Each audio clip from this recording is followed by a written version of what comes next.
In queste illustrazioni di moda americana vintage, risalenti a oltre un secolo fa, si può scorgere un ritratto della società dell'epoca, una comunità consolidata di ricchi borghesi attenti al divenire della moda. Un'attenzione che coinvolge anche i giovanissimi, a quanto pare, e che è indice di un benessere diffuso. Ma chi rappresentano queste figure? Si tratta degli americani discendenti dagli immigrati europei o di una comunità diversa, magari preesistente, come abbiamo già visto nei poster che riguardavano la pubblicità. Le figure sembrano trovarsi a loro agio nella vita di società, sembrano abituati a un certo tenore di vita, non sono dei parvenu. In ogni caso, molte figure, quasi tutte per la verità, sembrano indossare scarpe minuscole. È curioso e di conseguenza si può pensare che anche i piedi non siano di taglia eccessivamente grande. Si tratta di un espediente dei disegnatori per accentrare l'attenzione solo sugli abiti o una vera e propria caratteristica fisica del campione di popolazione preso a modello. La stessa cosa si può dire per le dame, le quali a loro volta ostentano il tanto celebrato vitino di Vespa. E anche questo un riferimento a una vera fisicità o solo un altro modo per valorizzare l'abito? La vita sottile, per la verità, viene mostrata anche in molte foto dell'epoca. Erano queste le caratteristiche fisiche dei tartariani?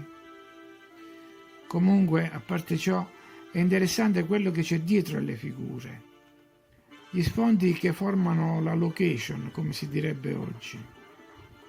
Molti di questi poster riportano il nome delle città dove gli abiti venivano prodotti o dove era possibile acquistarli. Detroit, Chicago, New York.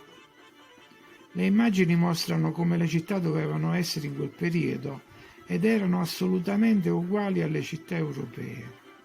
Non come ci si aspetterebbe in un mondo nuovo, appena strappato dalle mani degli indiani a colpi di Winchester. E c'è anche da dire che tutte queste città avevano subito incendi devastanti.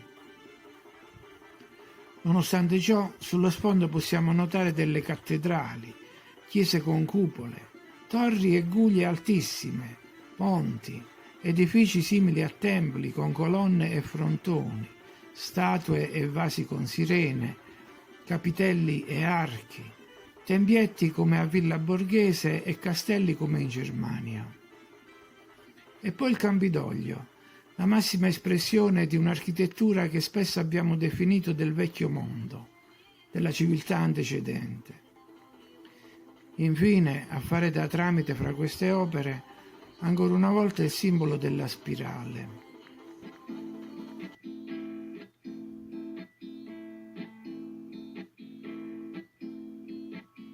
Родилась в Сибири с упрямою душой,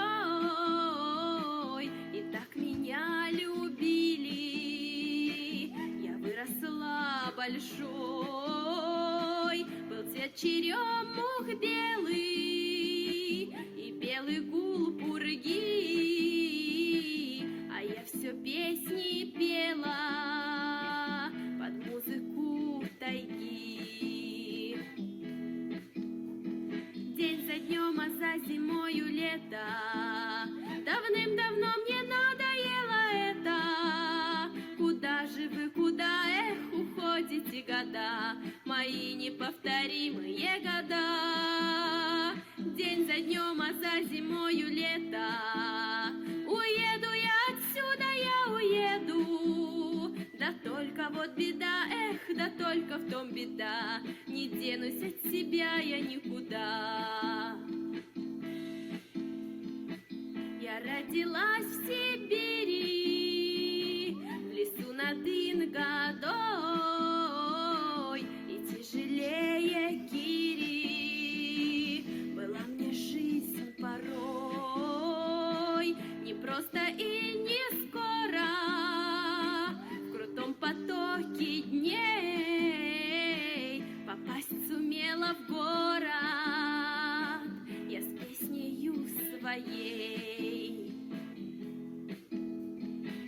за днем, а за зимою лето. Давным-давно мне надоело это. Куда же вы, куда, эх, уходите года, мои неповторимые года. День за днем, а за зимою лето. Уеду я отсюда, я уеду. Да только вот беда, эх, да только в том беда, не денусь от себя я никуда. Я родилась в Сибири, там у меня друзья,